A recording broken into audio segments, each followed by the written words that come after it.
Assalamualaikum warahmatullahi wabarakatuh. Halo teman-teman semuanya, perkenalkan nama saya Maldilan Usman, saya dari Prodi Bahasa Inggris. Nah, di video kali ini saya akan bahas unsur-unsur kalimat bahasa Indonesia. Sebelumnya, teman-teman tahu gak apa sih kalimat bahasa Indonesia itu? Dan apa aja unsur-unsur kalimat bahasa Indonesia? Nah, untuk itu saya akan membahas itu semua dalam video yang singkat ini. Nah, yang pertama saya akan bahas kalimat bahasa Indonesia. Kalimat adalah gabungan dua kata ataupun lebih, baik itu dalam bentuk lisan ataupun tulisan yang disusun sesuai dengan pola sehingga memiliki arti. Kalimat yang baik dan benar tentunya memiliki ciri-ciri tertentu, yaitu mengandung unsur-unsur seperti subjek, predikat, objek, dan keterangan, atau biasa disingkat dengan SPOK. Nah, ada juga definisi dari beberapa ahli. Yang pertama itu dari Bloomfield. Pengertian kalimat menurut Bloomfield adalah suatu bentuk linguistik yang tidak termasuk ke dalam suatu bentuk yang lebih besar ya karena merupakan suatu konstruksi gramatikal. Nah, yang kedua ada dari KBBI. Menurut Kamus Besar Bahasa Indonesia, kalimat adalah satuan bahasa terkecil yang menjadi kesatuan pikiran. Susunan kalimat biasanya terdiri dari kata, frasa, dan klausa.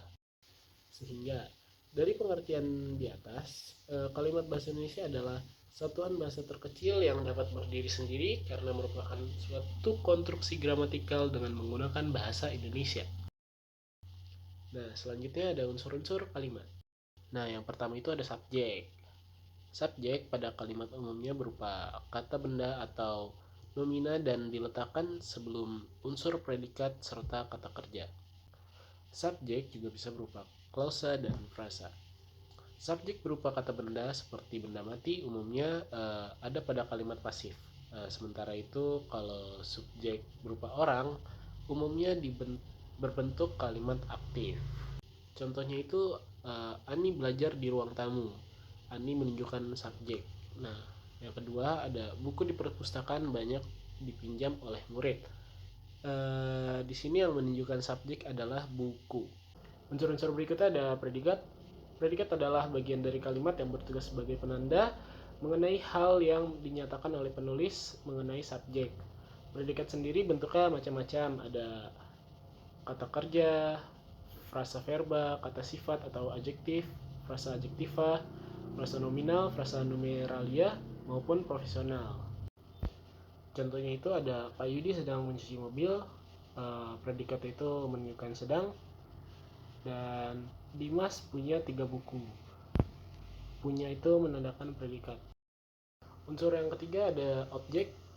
Objek merupakan unsur-unsur kalimat berupa pelengkap kalimat yang akan melengkapi verba atau kata kerja. Objek akan berperan sebagai sesuatu yang dikenai perbuatan atau diuntungkan oleh perbuatan.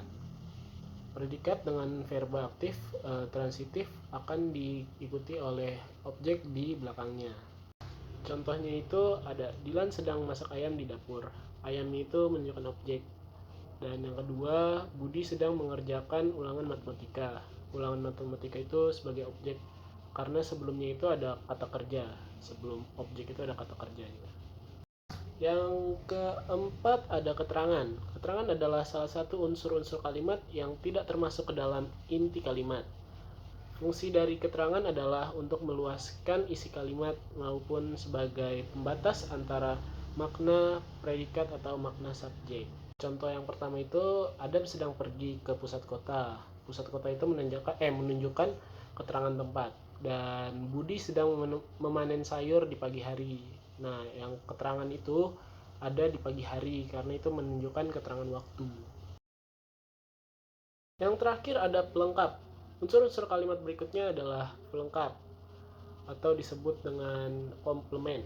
Pelengkap merupakan bagian dari kalimat yang diletakkan di belakang predikat. Umumnya pelengkap juga berdampingan dengan predikat berimbuhan kayak ber, an, ter, berkan, dan beberapa kata lainnya seperti berdasarkan, merupakan, dan menjadi. Contoh dari pelengkap itu ada Aji bersepeda keliling kota. Budi merupakan anak sulung, Kartika adalah seorang perawat. Oke, mungkin itu saja ya materi yang dapat saya sampaikan. Kurang lebihnya mohon maaf. Wassalamualaikum warahmatullahi wabarakatuh.